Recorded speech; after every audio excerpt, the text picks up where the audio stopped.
Alright, all ready? Let's get started. Slide 1, copywriting. Slide 2, what is copywriting? Copywriting is writing to sell, promote or market products and services, personalities or causes. The second objective where copywriting is used is to create awareness of something. So number one is when we want to sell a product or services, which is usually what we want to do. We have a product or a service and we want to market that to the masses. We want them to buy our products or services. So we use copywriting for that to create an ad. The second alternative where copywriting is used is also to create awareness. Like in our current situation where we have this COVID-19 going on, you'll see a lot of advertisements on TV. They are not to sell anything, but merely to create awareness of what we should do during this current period. So you see, copywriting and advertising are primarily used to sell products and services or to create awareness to a certain event or a cause or a situation. Moving on, slide 3. What is the difference between copywriting and other kinds of writing? Copywriting is usually short and straight to the point, intended to make the reader perform a specific action, that's why we have a call to action in every ad, which are examples like register today, buy now, etc., download this ebook. All of these are call to actions. Every ad that you write must incorporate a call to action. We will discuss this in more details as we get along in this course. Next, copywriting is also known as sales copy, which means this is a special kind of writing. It is not ordinary kind of writing. Many people who do not have this knowledge or experience believe that advertisements can be written by anybody in any style, but that's not true. There's so many rules to writing. Copywriting is also known as sales copy because it is specifically created to generate sales via writing. Next slide. Copywriting components. A good advertisement should consist of the following: a headline, a sub-headline, body copy, a call to action statement, and contact details or your website link. Now, this is what the components are for every ad that you create. Next slide. Copywriting versus digital copywriting. Copywriting for digital platforms and ads are different from traditional media. Contents and writing styles differ. They could be formal or informal. Short or long copy can be used for either. That's in digital copywriting. Traditional copywriting, we used to insist on shorter copy because we are short of space in newspaper ads and other places. So the challenge of a copywriter is to try to get as much as he wants to say in the shortest way possible. Now, if a copywriter can do that, then he's considered a very good copywriter. But with the digital platforms, you're not limited to space, so you can write a little longer, which you're allowed to convince people to buy your products or services. But try not to make it too long, because this is not a blog, and it's a different kind of writing. Blog writing is different, copywriting is different. If you want to learn content writing, which are suitable for blogs, etc., you can consider taking up our content writing course after this. Let's move on. Digital copywriting is a two-way traffic, unlike traditional copywriting. This means that when you post up an ad on, say, Facebook or Instagram, people are able to comment on your ad. Unlike traditional advertising, there is no comment box in a newspaper ad, for an example, but there is a comment box for a social media ad. So bear this in mind, that people will sometimes criticize you, as they like to do. So you have to think about how you write your ads a bit more carefully when you're writing digital advertisements. Next, keywords are used in digital copywriting for search engine optimization.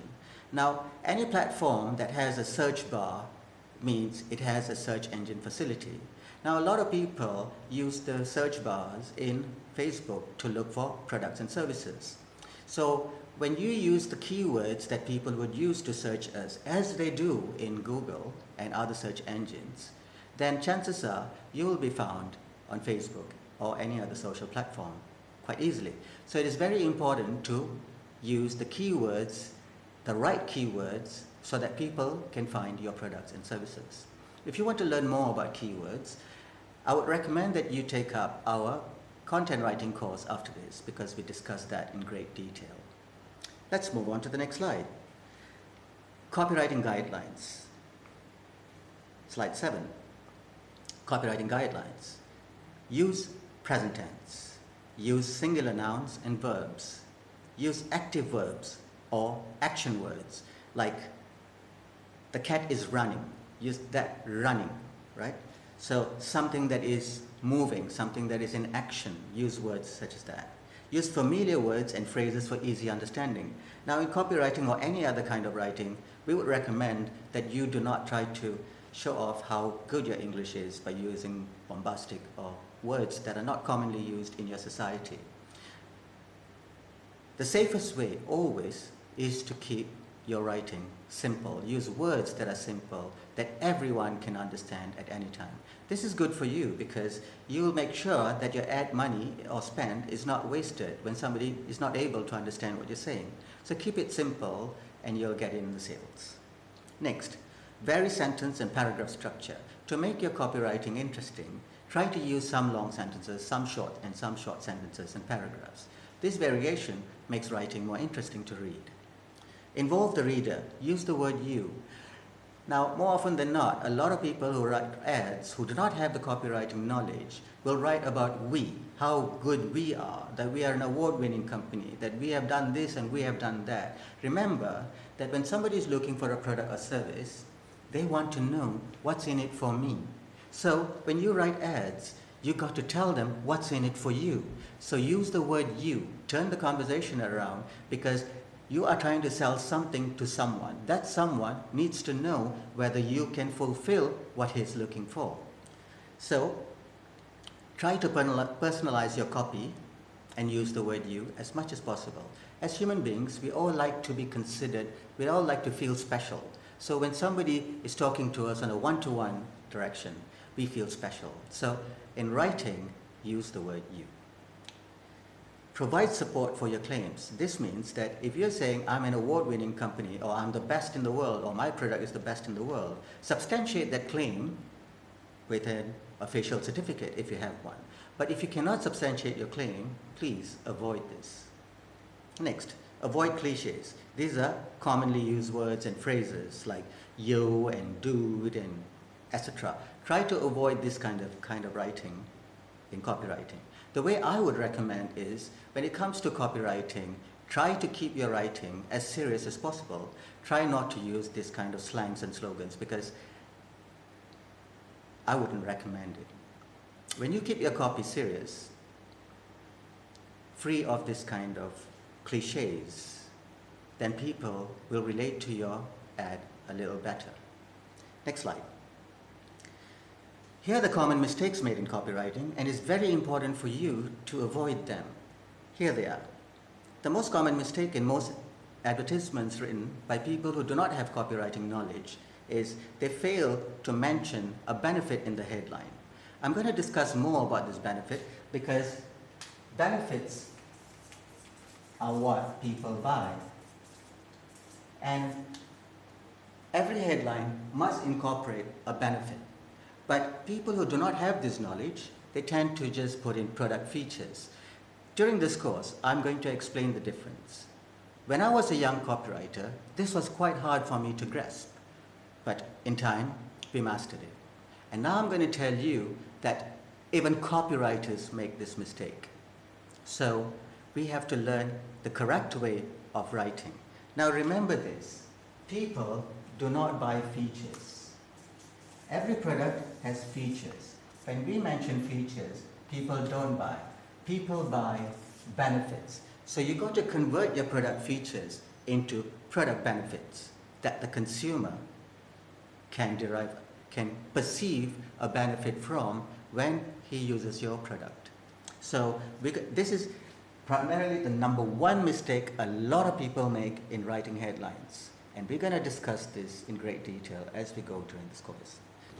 Next, vagueness. A lot of people write stuff that the consumer or the target audience are not able to understand. So try to avoid that. Try to keep your writing simple and easy to understand. There's no need to show off how well you write or how great your vocabulary is. All of that is not necessary. because chances are your audience's vocabulary is not as great as yours anyway. So you want to keep it simple so that everyone of various markets or categories or target audiences can easily understand what you're saying. Next, wordiness. Try to not write too much, because people, this is not an essay competition or whatever. You want to sell something and you want to sell it in the shortest time. Also, the person reading your ad doesn't have a lot of time. So if you don't get to the point quickly and present to him what he's looking for in the shortest, quickest way, he will go away. He or she will go away. Next, don't write ads in bad taste, rude, or using profanity. Never do that. It is just not good. Not practiced, not recommended. Next, do not put in a long list of product features, because a lot of people tend to do that. These are features. Again, I told you, people buy benefits. People do not buy features. So putting a bunch of features is just not going to work, because these features have not been translated to become a product benefit. So you're saying, hey, my car is great, it's got an engine, it's got a steering wheel, it's got 4 wheels. So what? Every car has that. But if you say, my car is great because when you are seen in it, you'll be the envy of your friends, that's a benefit. Let's move on. Do not be creative for the sake of creativity. A lot of people make this mistake where they want to show how creative they are or how clever they are, and then they overdo it and their ads fail. Try to avoid that mistake.